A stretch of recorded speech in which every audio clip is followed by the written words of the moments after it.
یا رب صل. بسم اللہ الرحمن الرحیم. سورہ حجر کا رکوع نمبر 4 اور 14ویں پارے کا رکوع نمبر 4 آج میں شروع کروں گا. حسب معمول اس کا مختصر لفظی ترجمہ، پھر مختصر گرامر اور پھر تفسیر انشاءاللہ. یہ بہت مختصر رکوع ہیں، بہت آسان رکوع ہیں.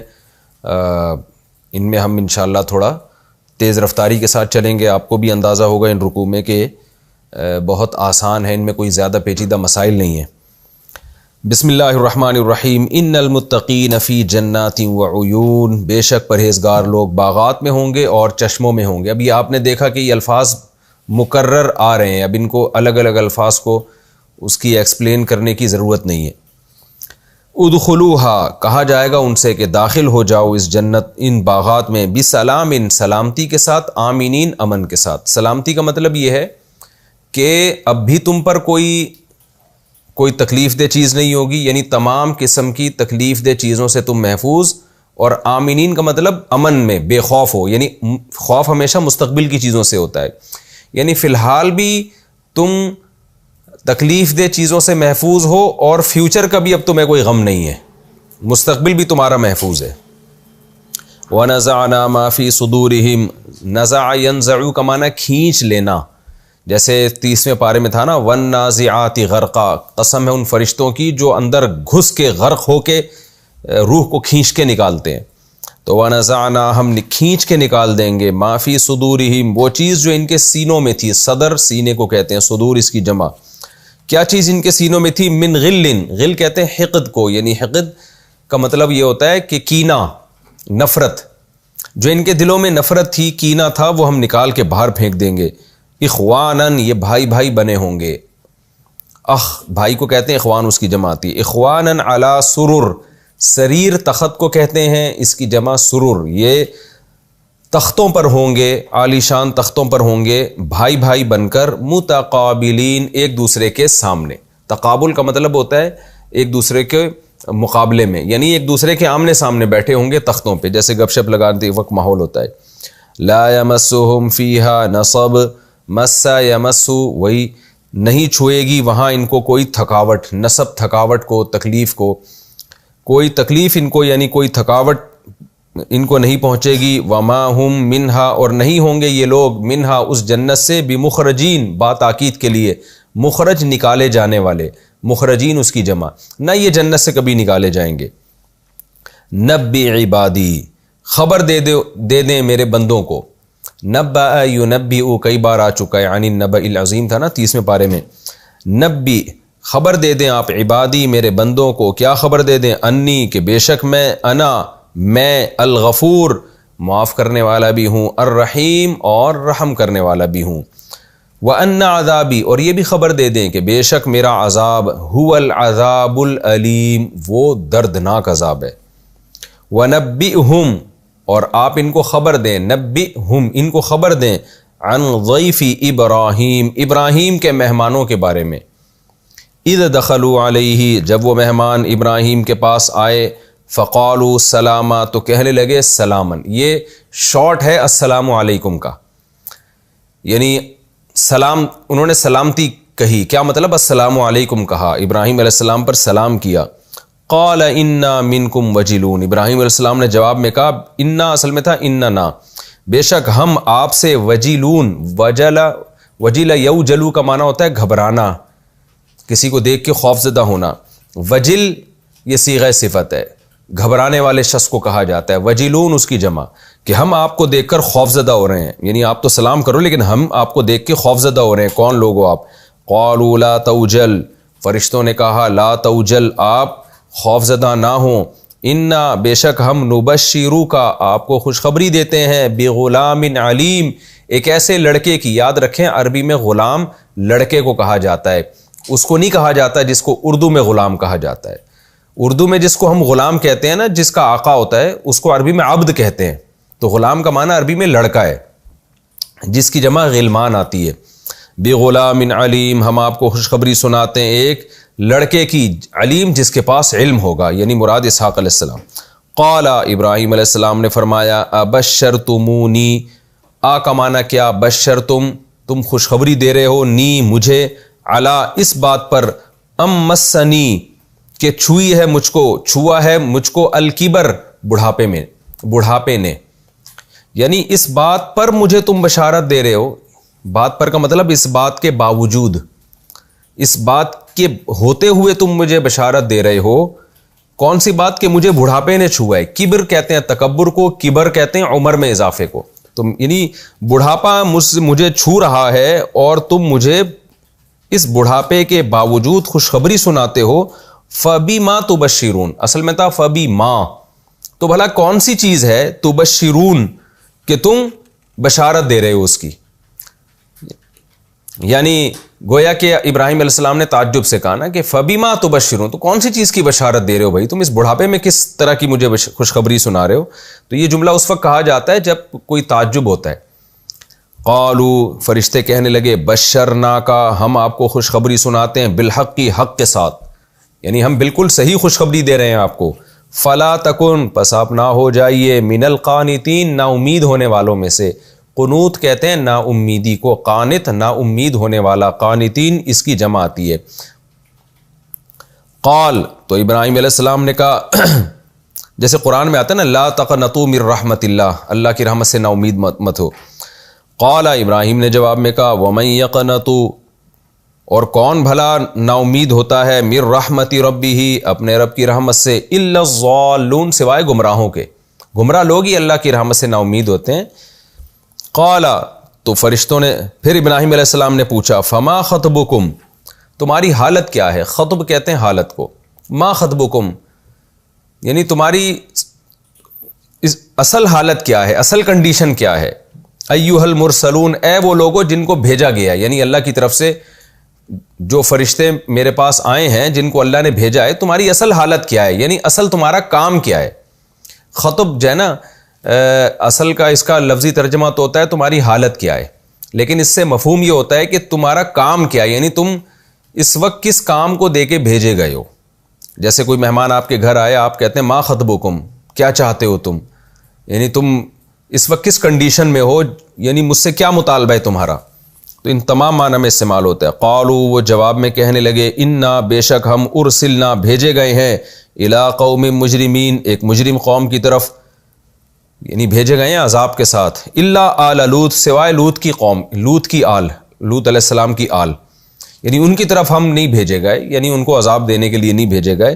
انا لمنجوہم، بے شک ہم، لام تاکید کے لیے منجو، اصل میں تھا منجیونا، نجا یا ینجی تنجیتن، سبح یسبح کی طرح، اس کا معنی نجات دینا. تو نجایا کو پڑھا جاتا ہے نجا، ینجیو کو پڑھا جاتا ہے ینجی. تو اس کا اس میں فاعل آتا ہے منجیون، جیسے مسبحن تسبیح کرنے والا، منجیون نجات دینے والا، جمع آئے گی منجیونا، پڑھا جاتا ہے منجونا. تو منجو میں نون گرا دیا کیونکہ یہ مضاف ہو رہا ہے. انا لمنجوہم، بے شک ہم، منجو نجات دینے والے ہیں، ہم لوط کی قوم کو، اجمعین سب کے سب کو، یعنی لوط علیہ السلام کی جو قوم نہیں، ان کی آل، جو ان کے اہل و عیال ہیں، ان سب کے سب کو ہم نجات دینے والے ہیں. اور یہاں آل سے مراد ہے جو بھی ان پر ایمان لے کر آئے ہیں. الا امرأتہ، سوائے ان کی بیوی کے، قدرنا، ہم نے اندازہ ٹھہرا لیا ہے. کیا اندازہ؟ انہا، کہ بے شک وہ جو لوط علیہ السلام کی بیوی ہے، لمن الغابرین، پیچھے رہ جانے والوں میں ہوگی وہ. یہ آسان ترجمہ تھا اس کا، ہو چکا. اس کی تفسیر کی طرف چلتے ہیں. آپ کو معلوم ہے پچھلے رکوع میں اللہ تعالیٰ نے اہل جہنم کا تذکرہ کیا کہ شیطان نے اللہ تعالیٰ سے ایک دعویٰ کیا تھا اللہ کے سامنے کہ میں تیرے بندوں کے سامنے گناہوں کو مزین کروں گا، برائی کو اچھا کر کے پیش کروں گا، سوائے تیرے خاص مخلص بندے، سیلیکٹڈ لوگ. تو اللہ میاں نے بھی کیا شیطان سے کہا تھا کہ ٹھیک ہے، تو جن جن کو گمراہ کرے گا میں تجھے موت تک مہلت دے رہا ہوں، قیامت تک مہلت دے رہا ہوں، جن جن کو بھی تو گمراہ کرے گا تجھ سمیت ان سب کو میں جہنم میں ڈال دوں گا. اور پھر اس جہنم کے بھی اللہ نے بتایا کہ 7 طبقات ہیں، 7 دروازے ہیں اس کے، تو سب کو تجھ سمیت جہنم میں ڈالوں گا. قرآن کی عادت ہے جہاں بھی قرآن وعید کی بات کرتا ہے اور برے لوگوں کے لیے جہنم کی آگ کا تذکرہ کرتا ہے، وہیں قرآن مایوسی سے بچانے کے لیے نیک لوگوں کے لیے جنت کی عیش و عشرت کا بھی تذکرہ کرتا ہے. یہ قرآن کی عادت ہے. تو اسی سنت کو پورا کرتے ہوئے اللہ رب العزت نے جو اللہ کی عادت ہے آگے جنتیوں کا بھی تذکرہ شروع کر دیا. اور وہ جنتیوں کا تذکرہ کیا شروع کیا؟ ان المتقین، بے شک پرہیزگار لوگ. پرہیزگار کا کیا مطلب؟ بار بار میں تقوی کو ڈیفائن کر چکا ہوں، ایکسپلین کر چکا ہوں کہ بچنے کو کہتے ہیں، یعنی برائیوں سے بچنے والے. تو ہم متقین کا آسان ترجمہ کریں گے برائیوں سے بچنے والے لوگ. فی جناتن، وہ باغات میں ہوں گے. جنات کو بھی میں ایکسپلین کر چکا ہوں، یہ کیسے بنا، یہ لفظ اس کا اصل مفہوم کیا ہے. وہ عیون، اور چشموں میں ہوں گے، پانی کی چشمے، آبشاریں. آپ کو پتہ ہے جو نیچرل بیوٹی دنیا میں آج بھی آبشاروں میں سمجھی جاتی ہے. دو قسم کی بیوٹی دنیا میں سمجھی جاتی ہے، گرینری بہت زبردست ہو، پھل پھول بیل بوٹے خوبصورت، اور دوسری آبشاریں ہوں، پانی ہو بہتا ہوا.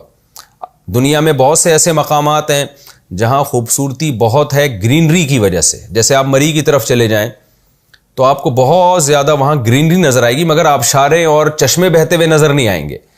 KPK کے بعض علاقوں میں آپ چلے جائیں یا دنیا کے بعض علاقوں میں چلے جائیں، وہاں گرینری نہیں ہے لیکن پانی کے چشمے اور آبشاریں اور شور بہت ہے. لیکن سب سے زیادہ بیوٹی اس جگہ میں ہوتی ہے جہاں بے تحاشا گرینری بھی ہو اور پھر آبشاریں بہتے ہوئے، جو ہے نا ٹھنڈا پانی بہتا ہوا اور گرتی ہوئی آبشاریں بھی ہوں. تو اسی کو قرآن نے عیون سے تعبیر کیا اور جنات سے. جنات کا معنی باغات اور عیون کا معنی چشمے. تو اس لیے اللہ فرماتے ہیں کہ ہم نے پرہیزگار لوگوں کو، جو نیک اور پرہیزگار لوگ ہیں وہ گھنے باغات میں بھی ہوں گے اور چشموں میں بھی ہوں گے. اور ان سے کہا جائے گا ادخلوہا، ان باغات میں جن میں آبشاریں بہ رہی ہیں، آبشاریں گر رہی ہیں، ان باغات میں داخل ہو جاؤ بسلام آمینین. دو صفات کے ساتھ. جب بھی ہم دنیا میں کسی ایسے خوبصورت علاقے میں جاتے ہیں تو دو چیزوں کا ہمیں ڈر بہرحال ہوتا ہے. وہ ڈر کیا ہوتا ہے؟ کہ یہاں ہمیں کوئی نقصان نہ ہو جائے، اور فیوچر کے بارے میں بھی ڈر رہے ہوتے ہیں کہ کہیں یہ چیزیں ہم سے چھین نہ لی جائیں. آج تو ہم اس علاقے میں ہیں، یہاں ہمیں گھر مل گیا، تو یہ گھر ہم سے کہیں چھین نہ جائے، یہ جگہ ہم سے کہیں چھین نہ لی جائے، یا کوئی ڈاکو ہم پہ حملہ نہ کر دے، یا سردی سے ہم مر نہ جائیں. بہت سارے خطرات ہوتے ہیں. تو اللہ نے فرمایا کہ متقین لوگوں سے کہا جائے گا کہ ان باغات میں داخل ہو جاؤ بسلامن، اس وقت بھی تم ہر قسم کے شر سے محفوظ ہو. آمینین، آئندہ کے لیے بھی بے خوف. خوف فیوچر کی چیزوں کا ہوتا ہے، آئندہ بھی تمہیں کوئی خوف نہیں ہے. یعنی تم مطمئن ہوگے کہ یہ نعمت ہمیں ہمیشہ کے لیے ملی ہے، کبھی بھی ہم سے یہ نعمت چھینی نہیں جائے گی. تو یہ ہے امن اور سلامتی کا معنی. اس وقت بھی کوئی پریشانی تمہارے اوپر نہیں ہوگی، ہر پریشانیوں سے تم محفوظ. سلام کا معنی ہوتا ہے محفوظ. تو اب بھی محفوظ ہو اور آئندہ کے لیے بھی بے خوف ہو. وَنَزَعْنَا مَا فِي صُدُورِهِم مِّن غِلٍّ، اللہ فرماتے ہیں وہاں کا ماحول بھی محبت والا ہوگا جنتیوں کا. اور جنتیوں میں جو دنیا میں ان کے دل میں جو کینہ تھا، وہ کینہ ہم نزعنا، کھینچ کے باہر نکال دیں گے. دیکھیں قرآن کے عجیب الفاظ ہیں. اللہ تعالیٰ یہ بھی کہہ سکتے تھے کہ اخرجنا ما فی صدورہم من غل، کہ دنیا میں اہل ایمان اور نیک اعمال کرنے والوں کے دلوں میں اگر کوئی کینہ اور بغض تھا، کوئی نفرت تھی، تو ہم جنت میں اس کو نکال دیں گے. جنت میں ان کے درمیان محبت ہوگی. لیکن اللہ نے اخرجنا کا لفظ استعمال نہیں کیا، بلکہ یہ بلاغت ہے. نزعنا کا معنی ہوتا ہے کھینچ کے نکالنا. اس میں دو طرح کی بلاغت ہے. ایک تو یہ ہے کہ بعض دفعہ اتنا زیادہ کینہ ہوتا ہے کہ دو نیک لوگوں کے درمیان بھی ایسی غلط فہمیاں ہو جاتی ہیں اور اتنی نفرت آپس میں ہو جاتی ہے کہ ایسا لگتا ہے کہ یہ نفرت اب ان کے درمیان میں ان میں نکل سکتی نہیں ہے. تو اللہ تعالیٰ فرماتے ہیں کہ جتنی بھی نفرت پیوست ہو گئی ہو نا، کیونکہ دیکھیں جب کوئی چیز کسی چیز کے ساتھ چپک جاتی ہے تو اس کو کھینچنا پڑتا ہے، نکالنا کافی نہیں ہوتا، یعنی طاقت کے ساتھ کھینچنا پڑتا ہے. تو گویا اس میں قرآن نے یہ بلاغت بیان کر دی کہ دنیا میں جنتیوں، جو دو ایسے شخص ہیں جنہوں نے جنت میں جانا ہے، لیکن یہ کہ ان کے دلوں میں آپس میں کسی وجہ سے شیطان نے غلط فہمی ڈال دی اور نفرت پیدا ہو گئی. غلط فہمیوں کی بیس پہ بھی ہو جاتی ہے، پروپیگنڈے کی بیس پہ بھی ہو جاتی ہے. دو اچھے بھلے نیک آدمی ہوتے ہیں لیکن بیچ میں کچھ شرارتی لوگوں نے آپس میں لڑوا دیا ہوتا ہے، غلط فہمیاں پھیلا دی ہوتی ہیں. تو اللہ فرماتے ہیں کہ اگر وہ اتنی شدید نفرت تھی کہ تم اس کے بارے میں یہ سمجھ رہے تھے کہ یہ نفرت تو ختم ہو ہی نہیں سکتی، تو ہم کیا کریں گے، نزعنا، اس کو کھینچ کے نکالیں گے ہم، تاکہ ان کے دل آپس میں صاف ہو جائیں اور جنت میں نفرت کا ماحول نہ ہو۔ تو ایک تو یہ بلاغت ہے کہ نزعنا کے لفظ سے اللہ نے یہ ہمیں بتایا کہ کسی نوعیت کی بھی نفرت ہو، کتنی ہی شدید ہو، وہ بھی نکل جائے گی جنت میں۔ اور دوسرا اس میں بلاغت یہ بھی ہے کہ تھوڑی سی بھی نفرت ہم نہیں چھوڑیں گے، کیونکہ جو چیز کھینچ کے نکالی جاتی ہے نا، اس کا ذرہ ذرہ ختم کر دیا جاتا ہے۔ تو نفرت اگر دنیا میں تھی، بہت زیادہ تھی، وہ بھی ختم ہوگی، اور اگر تھوڑی تھی تو اس کی بھی جڑیں بالکل ختم ہو جائیں گی، کیونکہ ہم نکالیں گے نہیں بلکہ ہم کھینچیں گے اس کو۔ تو یہ قرآن میں یہ بلاغت کی بات ہے۔ اور اس میں تیسری بات ہمیں یہ بھی پتہ چلتی ہے کہ دو نیک آدمی بھی آپس میں نفرت کر سکتے ہیں غلط فہمیوں کی بیس پہ۔ اس سے مشاجرات صحابہ کا بھی ہمیں پتہ چلتا ہے کہ صحابہ کے درمیان جو لڑائیاں ہوئی ہیں تو وہ لڑائیاں بھی کسی ذاتی بغض کی بیس پہ نہیں تھیں۔ اسی وجہ سے ہم ان دونوں طرح کے دونوں طرف جو فریق لڑنے والے تھے دونوں کو جنتی سمجھتے ہیں، اور ہمارے اسلاف نے انہی آیتوں سے استدلال کیا ہے کہ بھئی بعض دفعہ دو نیک لوگ ہوتے ہیں، ان کے درمیان نفرت پیدا ہو جاتی ہے، یہ نفرت کسی لالچ کی بیس پہ نہیں ہوتی، حکومت کی چاہت کی بیس پہ نہیں ہوتی، اور ذاتی عناد اور بغض کی بیس پہ نہیں ہوتی، بلکہ یہ نفرت کچھ لوگوں نے یا شیطان نے بیچ میں غلط فہمیاں پھیلا کر آپس میں نفرتیں پیدا کر دی ہوتی ہیں۔ اللہ کے علم میں یہ بات ہوتی ہے کہ یہ دونوں ٹھیک ہیں، یہ دونوں نیک ہیں، لوگ لڑا نہیں دیتے۔ حدیث میں آتا ہے کہ شیطان اپنا تخت جو ہے پانی پہ بچھاتا ہے اور پھر وہ شتونگڑوں سے پوچھتا ہے کہ تم نے کیا کیا۔ ایک شیطان آ کے بتاتا ہے میں نے محبت کرنے والے میاں بیوی تھے، ان کے درمیان نفرت ڈال دی، اور ایسی نفرت ڈالی کہ طلاق دلوا دی۔ تو شیطان خوش ہوتا ہے اور اس کو گلے سے لگاتا ہے۔ تو اس سے صاف پتہ چلتا ہے کہ بعض دفعہ دونوں میاں بیوی میں لڑائی ہو جاتی ہے، حالانکہ دونوں نیک ہوتے ہیں، لوگوں نے غلط فہمیاں پھیلا دی ہوتی ہیں، رشتہ داروں نے غلط فہمیاں پھیلا دی ہوتی ہیں، بعض دفعہ دوستوں میں نفرت ہو جاتی ہے، بعض دفعہ دو علماء میں نفرت ہو جاتی ہے، حالانکہ دونوں نیک ہیں، لیکن غلط فہمیاں پھیلا دی جاتی ہیں۔ تو اب اللہ تعالیٰ نے چونکہ قیامت کا دن انصاف کا دن رکھا ہے، اللہ کے علم میں ہے کہ یہ دونوں مخلص ہیں، ان کے درمیان نفرت کسی غلط فہمی کی بیس پہ ہوئی ہے، لوگوں نے ان کو لڑوایا ہے۔ تو قرآن کہہ رہا ہے کہ ہم ان دو نفرت کرنے والوں کے دل میں بھی جنت میں محبت پیدا کر دیں گے، اور ان کے درمیان جو بھی نفرت تھی، بغض تھی، اس کو ہم کھینچ کے نکال دیں گے۔ بعض روایات میں یہ مضمون ہے کہ حضرت علی رضی اللہ تعالیٰ عنہ کا جب حضرت معاویہ سے اختلاف ہوا اور لڑائی ہوئی تو حضرت علی یہ آیات پڑھا کرتے تھے کہ ان آیات میں یعنی اللہ نے ہمارے ان بھائیوں کا تذکرہ کیا۔ میں حضرت علی کے الفاظ اس کا مفہوم اپنے الفاظ میں بیان کر رہا ہوں، اور وہ آیات کی تلاوت کرتے تھے وَنَزَعْنَا مَا فِي صُدُورِهِم مِّن غِلٍّ إِخْوَانًا عَلَىٰ سُرُرٍ مُتَقَابِلِينَ، کہ ہمارا شمار انہی لوگوں میں ہے جن کے بارے میں قیامت کے دن اللہ تعالیٰ فرمائیں گے کہ میں نے ان کے دلوں میں آپس میں نفرت کو، بغض کو نکال دیا۔ یعنی وہ سمجھتے تھے کہ ان کو غلط فہمی ہے جس کی بیس پہ یہ ہم سے لڑ رہے ہیں۔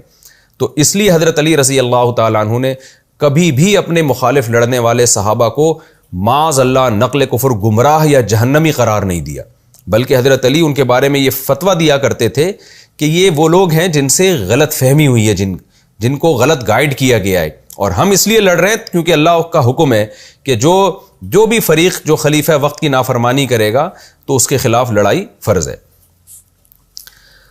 تو آگے اللہ تعالیٰ فرماتے ہیں اخوانن، نفرتیں بھی نکلیں گی اور محبتیں اس کی جگہ قائم ہو جائیں گی۔ وہ محبت کیسی کہ بھائی بھائی بن کر علی سرورین، جنت میں تخت پہ بیٹھے ہوئے ہوں گے، متقابلین، ایک دوسرے کے آمنے سامنے بیٹھے ہوں گے۔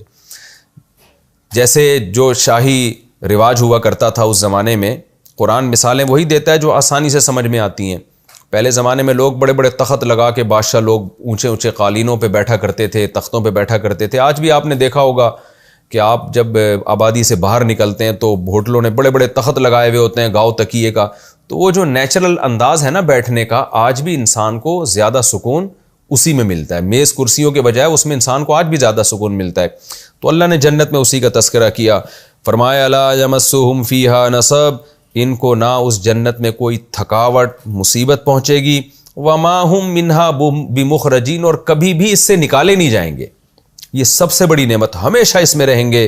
اللہ نے جنت اور جہنم کے یہ واقعات بیان کر کے پیغمبر صلی اللہ علیہ وسلم کو حکم دیا کہ آپ میرے بندوں کو بتا دیں کہ انہوں نے میرا عذاب بھی سن لیا جہنم کا اور میری نعمتیں بھی دیکھ لی، لہذا ان دونوں باتوں سے جو ثابت ہوتا ہے وہ یہ ہوتا ہے کہ میرے بندوں کو بتا دیں وَنَبِّ عِبَادِي أَنِّي أَنَا الْغَفُورُ الرَّحِيمُ، میرے بندوں کو بتا دیں کہ بے شک میں غفور بہت زیادہ معاف کرنے والا، الرحیم اور بہت زیادہ رحم کرنے والا ہوں۔ یعنی میری جنت سے اندازہ لگا لو، جو میں جنت کی نعمتیں بیان کر رہا ہوں اس سے پتہ چلتا ہے میں رحیم کتنا ہوں، اور غفور سے پتہ چلتا ہے کہ اب تک اگر تم نے توبہ نہیں کی ہے اور جہنم والے اعمال کر رہے ہو تو میں غفور بھی ہوں، آج توبہ کر لو، سب معاف کرنے کے لیے تیار ہوں۔ ہوتا یہ ہے نا کہ جیسے قرآن نے جہنم کی آیتیں بھی ذکر کی، جنت کی بھی ذکر کی، بہت سے لوگ گناہگار ہوتے ہیں، وہ سوچتے ہیں اب تو ہم نے ساری زندگی برائیوں میں گزار لی، یہاں قرآن کہہ رہا ہے کہ جو برائیوں سے بچنے والے لوگ ہیں ان کے لیے بہترین باغات ہیں، ہم تو اب تک برائیوں سے بچے ہی نہیں ہیں۔ تو فوراً اللہ نے اپنے پیغمبر سے فرمایا کہ آپ بتا دیں میرے بندوں کو کہ میں غفور ہوں، میں معاف کرنے والا ہوں، آج توبہ کر لیں تو تمہارا شمار بھی متقین میں ہو جائے گا، اور رحیم بھی ہوں۔ رحیم کا کیا مطلب؟ اتنا نوازوں گا کہ جس سے تمہیں پتہ چل جائے گا کہ رب اپنے بندوں پر بہت زیادہ رحم کرتا ہے، جیسے کہ جنت کی نعمتوں کا میں نے تذکرہ کیا۔ اور اگر یہ بات ان کی سمجھ میں نہیں آتی تو میرا ایک دوسرا پہلو بھی ہے، وہ پہلو کیا ہے؟ وَأَنَّ عَذَابِي، کہ میرا عذاب هُوَ الْعَذَابُ الْأَلِيمُ، وہ بڑا دردناک عذاب ہے۔ اگر میری طرف آنا چاہیں گے تو جتنا کریں گے اس سے کئی گنا زیادہ دوں گا، اور اگر مجھ سے دور بھاگیں گے تو میرا عذاب بڑا دردناک عذاب ہے۔ یہی اللہ تعالیٰ کی صفات ہیں کہ اس کا عذاب بھی بڑا سخت اور اس کا ثواب بھی بہت زبردست ہے۔ یہاں بھی قرآن کی بلاغت ہے، دیکھیں جب اللہ نے ثواب کا تذکرہ کیا تو کیا فرمایا؟ انا الغفور الرحیم، میں مغفرت کرنے والا، میں رحم کرنے والا۔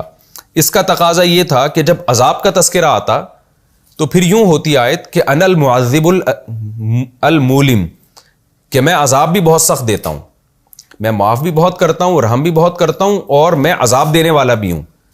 لیکن قرآن کی بلاغت دیکھیے اور اللہ کی رحمت کا غلبہ دیکھیے کہ جب رحمت کا ذکر آیا تو اللہ نے اپنی طرف نسبت کر دی کہ میں معاف کرنے والا ہوں اور میں رحم کرنے والا ہوں۔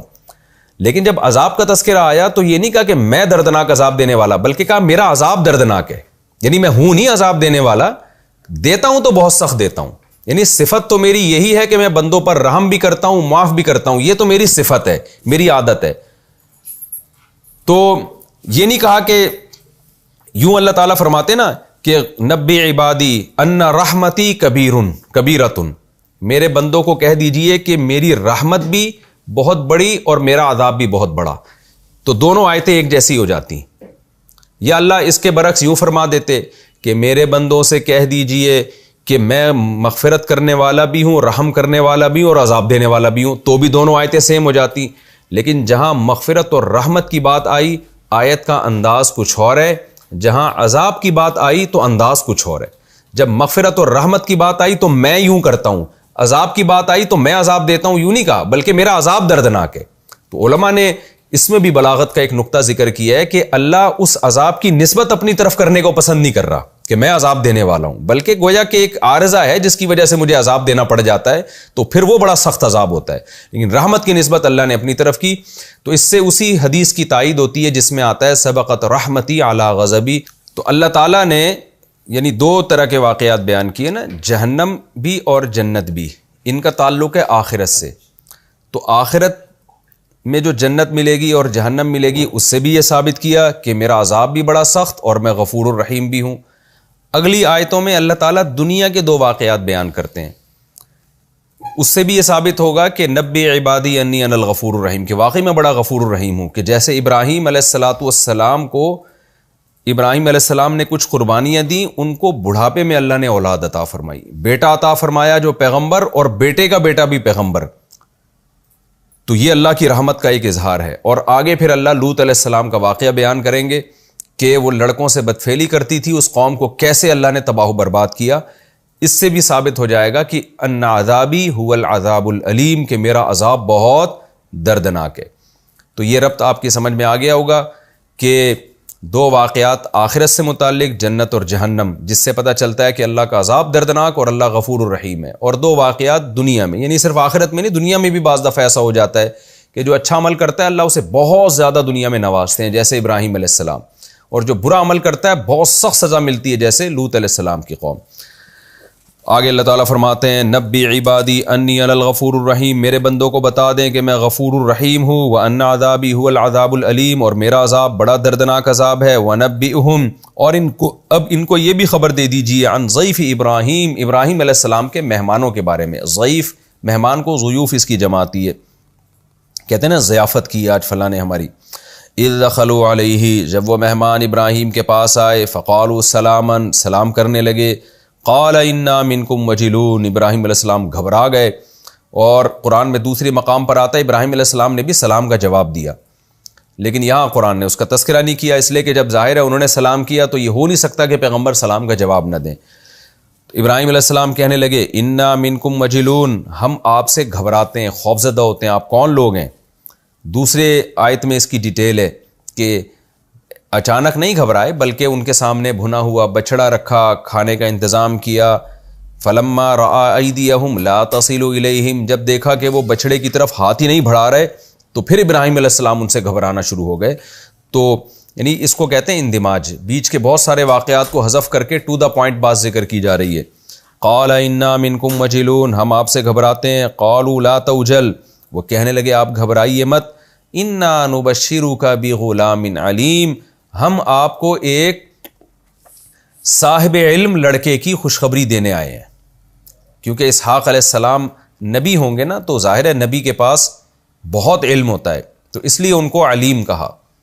اور دوسرے مقام پہ آتا ہے کہ ہم بیٹے کی بھی اور پوتے کی بھی خوشخبری دینے آئے ہیں، کہ اسحاق علیہ السلام کے بیٹے یعقوب ہوں گے، وہ بھی پیغمبر ہوں گے۔ قال ابشرتمونی، ابراہیم علیہ السلام نے کہا کیا تم مجھے خوشخبری سنا رہے ہو، علام مسنی الکبر، اس بات کے باوجود کہ مجھے بڑھاپے نے چھو لیا ہے، یعنی میں بوڑھا ہو گیا ہوں، فبما تبشرون، تو تم کس چیز کی خوشخبری دے رہے ہو بھائی مجھے؟ تو یہ اس آیت کا مطلب یہ نہیں کہ ابراہیم علیہ السلام کو ان کے بارے میں یہ تھا کہ معاذ اللہ یہ جھوٹ بول رہے ہیں، بلکہ تعجب کے اظہار کے لیے اس طرح کے کلمات کہے جاتے ہیں کہ ٹھیک ہے تم فرشتے ہو، یہ بھی ثابت ہوگی اللہ نے تمہیں بھیجا ہے، ابراہیم علیہ السلام نے اپنی فراست سے بھی پہچان لیا، لیکن جب بھی کوئی ایسی بات بتائی جاتی ہے تو انداز یہی ہوتا ہے بھائی تم کس بات کی خوشخبری دے رہے ہو، میری سمجھ میں نہیں آ رہا، اس کو ذرا ایکسپلین کرو، کیسے اولاد ہو جائے گی بڑھاپے میں؟ قالوا بشرناک بالحق، وہ کہنے لگے آپ تعجب نہ کریں، ہم آپ کو بالکل حق کے ساتھ خوشخبری دے رہے ہیں، 100% برحق خوشخبری ہے یہ، فلا تکن من القانتین، آپ اللہ کی رحمت سے مایوس ہو جانے والوں میں سے نہ ہو جائیں۔ ایسی باتیں تو وہ لوگ کرتے ہیں جو اللہ کی رحمت سے مایوس ہوتے ہیں، وہ اسباب کو دیکھ رہے ہوتے ہیں، جن کی نظر اللہ پہ ہوتی ہے وہ اسباب کو تھوڑی دیکھتے ہیں، تو اللہ کے لیے کیا مشکل ہے؟ تو فوراً ابراہیم علیہ السلام نے اس اعتراض کا جواب دیا کہ بھائی میں اللہ کی رحمت سے مایوس نہیں ہو رہا، بلکہ میں تو ایک تعجب سے تم سے پوچھ رہا ہوں کہ بڑھاپے میں اکثر اولاد ہوتی نہیں ہے، تو میرے کیسے کیا صورت ممکن ہے کہ اس وقت اولاد ہو جائے گی؟ قال ومن یقنط من رحمت ربہ، ابراہیم علیہ السلام نے فرمایا بھلا اللہ کی رحمت سے کون مایوس ہوتا ہے، الا الضالون، سوائے گمراہ لوگوں کے۔ تم کیا میں ایسی گمراہی کی باتیں کر سکتا ہوں؟ تو قطعاً میں مایوس نہیں ہوں اللہ کی رحمت سے، بس ایک تعجب تھا کہ بڑھاپے میں تو کسی کو آج تک ہم نے نہیں سنا اولاد مل رہی ہے، اس لیے میں نے اس انداز سے تم سے سوال کیا، باقی اللہ کے لیے تو مجھے پتہ ہے کہ سب کچھ ممکن ہے۔ کیسی بلاغت کی بات ہے، اور کیسا اس سے ہمیں سبق مل رہا ہے کہ پیغمبر کیسے مایوس، یعنی اللہ کی رحمت سے مایوس بھی نہیں ہوتے اور مایوس ہونے والوں کو گمراہ بھی سمجھتے ہیں۔ قال فما خطبکم ایھا المرسلون، جب یہ خوشخبری بھی مل گئی تو پھر کہنے لگے کہ اے بھیجے ہوئے فرشتوں، تم اصل کس کام کے لیے آئے ہو؟ اصل کس کام کے لیے آئے ہو؟ یعنی تم نے مجھے خوشخبری تو دے دی۔ دیکھیں اس سے پتہ چلتا ہے کہ ابراہیم علیہ السلام کو یہ اندازہ ہو گیا تھا کہ یہ اصل جو آئے ہیں نا مجھے خوشخبری دینے کے لیے نہیں آئے، کسی اور کام کے لیے آئے ہیں۔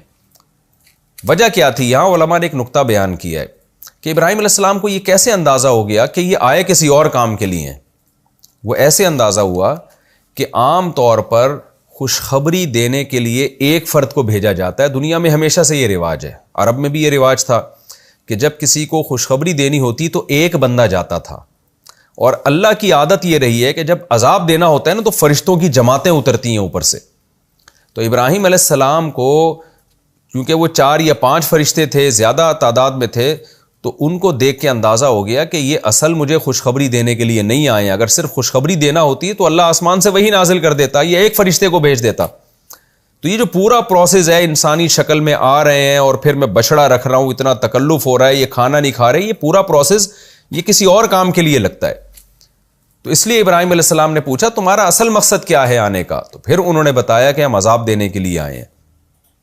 اور اس میں ایک یہ بھی ہمیں بلاغت کی بات پتہ چلتی ہے کہ اللہ تعالیٰ بھی نا لوگوں سے اسی طرح ڈیل کرتے ہیں جس طرح کسی قوم میں کلچر اور رواج ہو.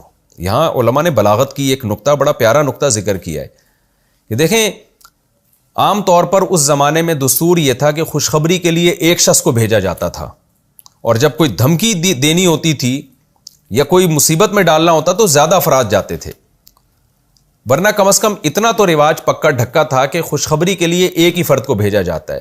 تو اللہ تعالیٰ نے بھی اس زمانے کے رواج کے لحاظ سے کیا کیا کہ خوشخبری کے لیے یعنی عذاب دینے کے لیے اللہ نے ایک فرشتے کو نہیں بھیجا. اور ابراہیم علیہ السلام کے پاس جب خوشخبری دینے کے لیے گئے ہیں 4 فرشتے یا زیادہ تعداد میں فرشتے، تو زیادہ اس لیے بھیجے تاکہ یہ بتانے کے لیے کہ اصل میں یہ خوشخبری کے لیے نہیں آئے ہیں. جیسے کہ قال فما خطبکم ایھا المرسلون سے پتہ چلتا ہے. تو اللہ تعالیٰ بھی لوگوں کے کلچر کی اور مزاج کی رعایت کرتے ہیں. تو اس لیے علماء نے یہ بات کہی ہے کہ ہم جب بھی کسی قوم میں رہیں تو ہمیں اس کے کلچر کی اور اس کے رسم و رواج کی رعایت کرنی چاہیے، اس کا خیال کرنا چاہیے، جب تک کہ وہ کلچر یا وہ رسم و رواج شریعت کے خلاف نہ ہو یا اس میں کوئی نقصان نہ ہو. تو نارمل جیسے سب رہتے ہیں اور جو ان کے طور طریقے ہیں انہی طور طریقوں کے مطابق رہنا چاہیے.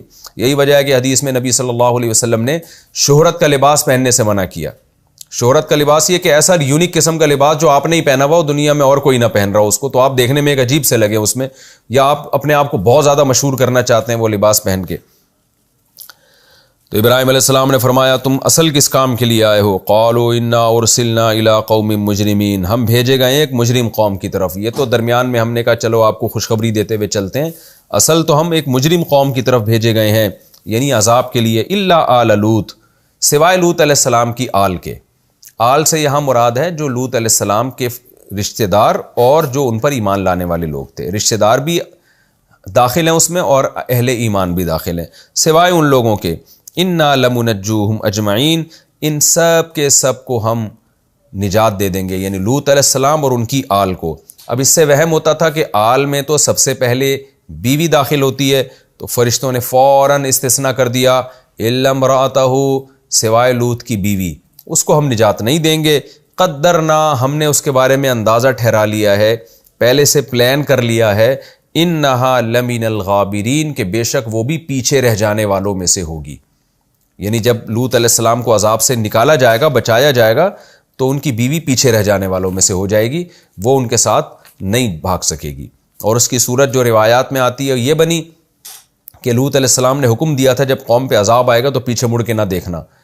تو اور اسی وجہ سے لوط علیہ السلام کو حکم تھا کہ وہ پیچھے پیچھے ہوں، قوم کو آگے آگے رکھیں، تاکہ قوم لوط علیہ السلام کے خوف سے پیچھے نہ دیکھے، کیونکہ اللہ نے فیصلہ کیا تھا جو پیچھے مڑ کے دیکھے گا اس کو بھی عذاب میں ہلاک کروں گا میں.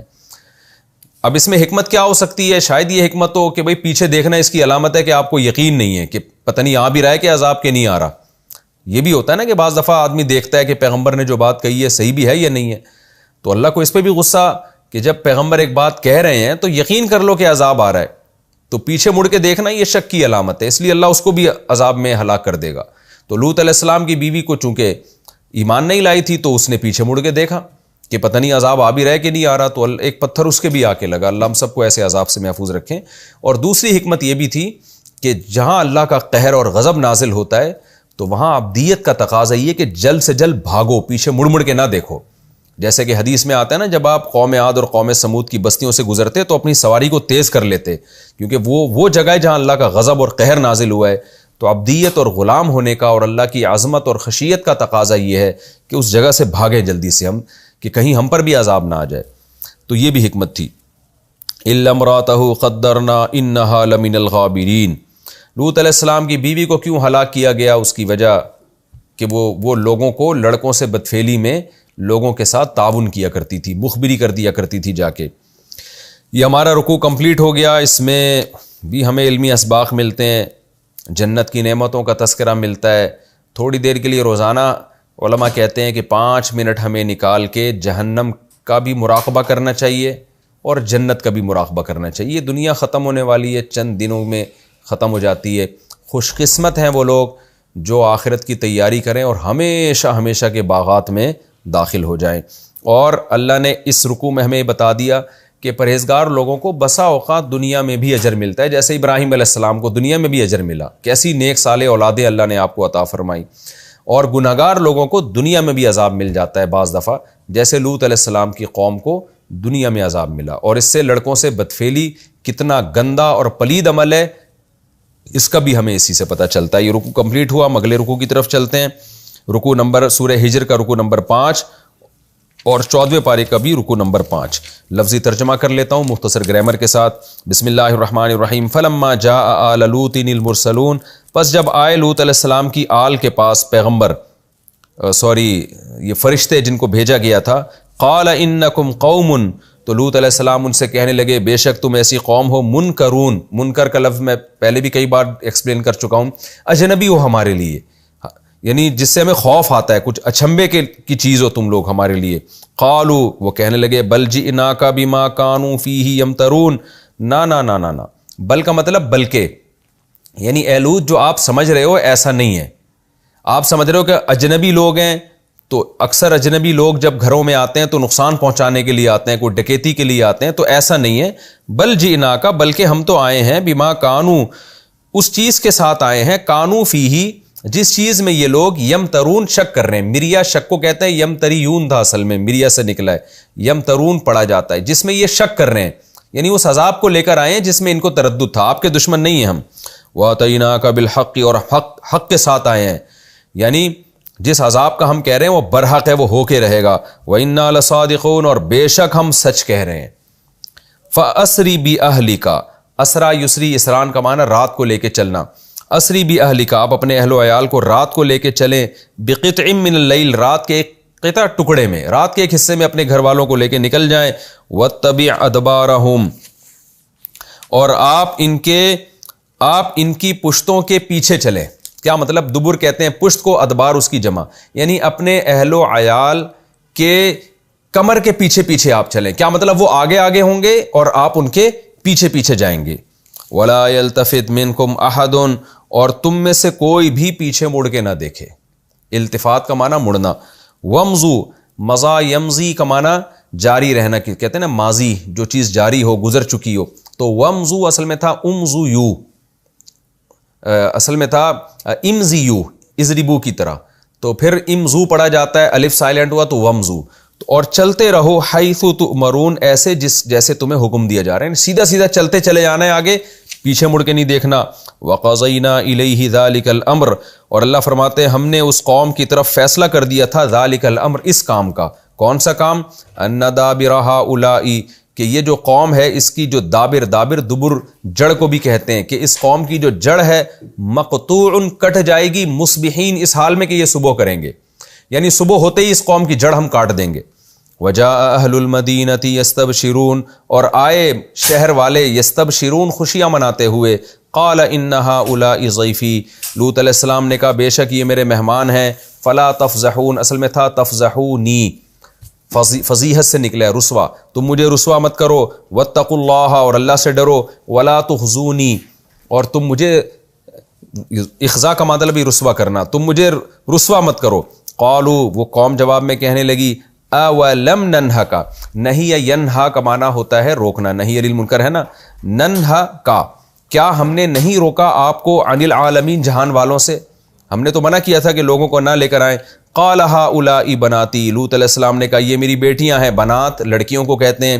ان کنتم فاعلین، اگر تم کچھ کرنا چاہتے ہو، یعنی میری بہو بیٹیاں جو تمہارے گھروں میں ہیں، جو عورتیں ہیں، جو پیغمبروں کی روحانی بیٹیاں ہوتی ہیں، ان سے نکاح کرو۔ لعمرک، قرآن کہتا ہے محمد صلی اللہ علیہ وسلم ہمیں آپ کی عمر کی قسم، انہم، بے شک یہ لوگ، لفی سکرتہم، اپنے نشے میں، سکر یہ بار بار بتا چکا ہوں، نشے کو کہتے ہیں، یعمہون، مدہوش تھے۔ وہ نشے میں مدہوش تھے. فَأَخَذَتْهُمُ الصَّيْحَةُ, صیحہ زوردار چیخ کو کہتے ہیں, پکڑ لیا ان کو زوردار چیخ نے, مشرقین, اس حال میں کہ اشراق, سورج جب طلوع ہو رہا تھا, اشراق کہتے ہیں نا روشنی کو, تو جب سورج طلوع ہونے والا تھا, جب صبح جب روشن ہوئی ہے, تو جب وہ روشنی کی طرف جا رہے تھے اس وقت ان کو زوردار چیخ نے پکڑ لیا. فَجَعَلْنَا عَالِيَهَا, عالی کا مطلب اوپر کا حصہ, عالیہا زمین کے اوپر کے حصے کو ہم نے بنا دیا, سافلہا اس زمین کا نیچے کا حصہ بنا دیا, ہم نے الٹ دیا اس کو. وَأَمْطَرْنَا عَلَيْهِمْ, اور برسایا ہم نے ان کے اوپر, حجارتاً پتھر, من سجیل کنکر کے. سجیل علم ترى کیف سورہ فیل میں سجیل کی کافی تفصیل بیان کر چکا ہوں. ان فی ذلک لآیات, بے شک اس واقعے میں نشانیاں ہیں, للمتوسمین, متوسمین کہتے ہیں عبرت حاصل کرنے والے, اصل میں نکلا ہے وسم سے, وسم کہتے ہیں علامت کو, تو توسم کا مطلب علامت دیکھ کر کسی چیز کا پتہ لگانا. تو ظاہر ہے جو جس آدمی کی عقل ٹھکانے ہو وہی نشانیاں دیکھ کر کسی چیز کا پتہ لگاتا ہے نا, تو اس لیے متوسم کا ترجمہ ہوتا ہے بصیرت والے لوگ, عبرت حاصل کرنے والے لوگ. ان فی ذلک لآیات للمتوسمین, بے شک اس میں عبرت والوں کے لیے بڑی بڑی نشانیاں ہیں. وانھا لبسبیل, اور بے شک یہ لوط علیہ السلام کی بستی, لام تاکید کے لیے, بی کا معنی ساتھ, سبیل کا معنی راستہ, مقیم کا معنی قائم. اور بے شک لوط علیہ السلام کی قوم جو ہے وہ قائم ہے, وہ بستی قائم ہے, لبی سبیل, ایک ایسے راستے کی طرف, مقیم جو آباد راستہ ہے, قائم راستہ ہے. ان فی ذلک لآیۃ للمؤمنین, قائم اس لیے کہا کہ عرب اس پہ سفر کر کے جایا کرتے تھے تجارت کے لیے, یعنی اب بھی وہ قائم ہے. ان فی ذلک لآیۃ للمؤمنین, بے شک اس میں اہل ایمان کے لیے نشانی ہے. وَإِن كَانَ أَصْحَابُ الْأَيْكَةِ لَظَالِمِينَ, اور بے شک ایکا والے لوگ, ایکا تفسیر میں ڈیٹیل بتاؤں گا, بے شک وہ لوگ بھی ظالم تھے. فَانْتَقَمْنَا مِنْهُمْ, ہم نے ان سے بھی انتقام لیا. وَإِنَّهُمَا, اور یہ دونوں بستیاں, یعنی لوط علیہ السلام کی قوم والی بستی اور اصحاب ایکا, یہ دونوں, لبی امام, لام تاکید کے لیے, بی امام, امام کہتے ہیں مقتدا اور رہبر کو, راستے کو بھی امام کہتے ہیں کیونکہ اس کو بھی فالو کیا جاتا ہے, جیسے مقتدا کو فالو کیا جاتا ہے نا, راستے کو بھی فالو کیا جاتا ہے.